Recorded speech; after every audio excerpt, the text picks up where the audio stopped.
problem affecting 75% of Americans that can cause major health issues, hurt the economy, and is a major reason for hospital admission for those 65 years of age and older.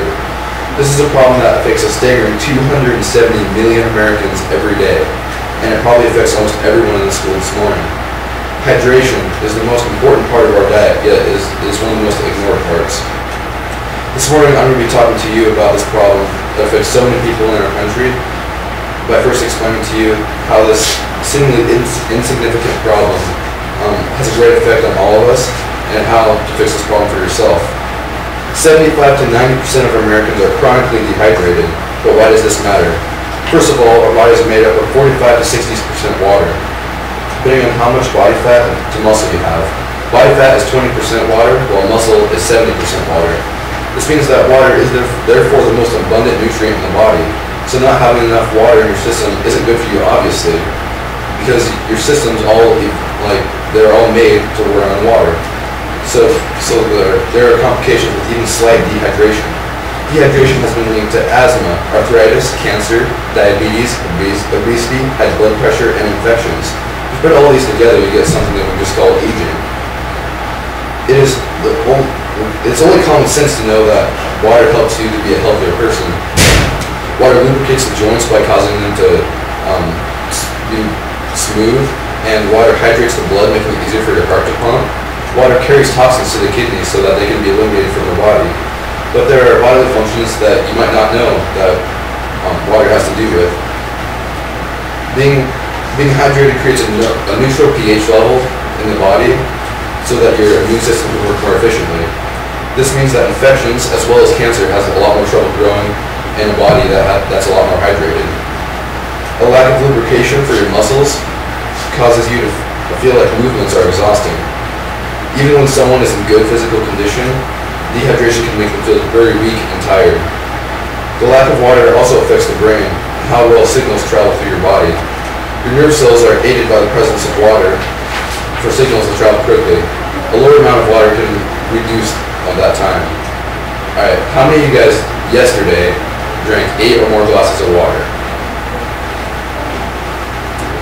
Alright, couple. So the statistics I got were about right. I mean, a couple of you guys did, but not most. But the U.S. National Library of Medicine and the National Institute of Health both recommend at least 6 to 8 ounces glasses of water per day, depending on your body size. So not only does this problem affect many people's health, it also affects, surprisingly, the economy. A lack of hydration causes fatigue, confusion, and a reduction in reaction time. A feeling of being worn down halfway through the day and just wanting to go home and sleep is a symptom of dehydration.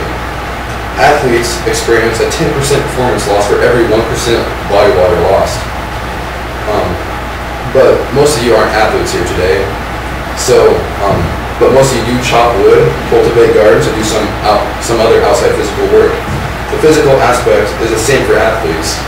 For every 1% of body water lost, a 10% productivity loss takes place in your work. This also has to do with, like even working on the computer or writing. Like you think about 10% better if you have the extra couple percent of body water. So a job that takes 2 hours, if you're dehydrated, even 2% of your body water, it would take you half an hour less to do the job if you were hydrated when you did it. I have some experience in this area being an athlete, and there's a huge difference in my performance about how much water I drink in a day.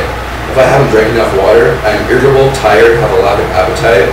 I don't perform as well in exercise, and I have trouble focusing well on any one thing, kind of like ADD. So it's like trying to do homework is kind of hard if you haven't drank that much water in a day. But what does saving this time have to do with the economy? Getting more done in your day means more money for your company, yourself, and anyone you deal with, or buy things from or sell to. But since you guys are teachers, your salary is kind of set, but for people who get paid fairly and their wages and productivity usually go up. After crunching some numbers, if productivity could be increased just by 1%, throughout the 80% affected by dehydration, a number that's low from what it could possibly be. America's GDP would increase by trillions of dollars. Yes, by drinking more water, America could solve at least a small part of their economic problems. Our elderly are the most susceptible to dehydration. One of the leading reasons for elderly hospital admission is dehydration, and this happens for a few reasons. As age increases, the thirst impulse weakens. This causes old folks to not drink as much water simply because they're not as thirsty. But this doesn't mean they don't need water. This means they just have to be more diligent than the rest of us to drink it daily. Hydration helps ease heart disease and strokes, a leading cause also of elderly people hospital admissions, by thinning the blood and making the heart's job easier. And this can extend the years of the elderly and make their last few years much more comfortable by easing back and joint pain from lubricating their joints. Thankfully, dehydration is a serious problem that can be fixed so easily, it's refreshing.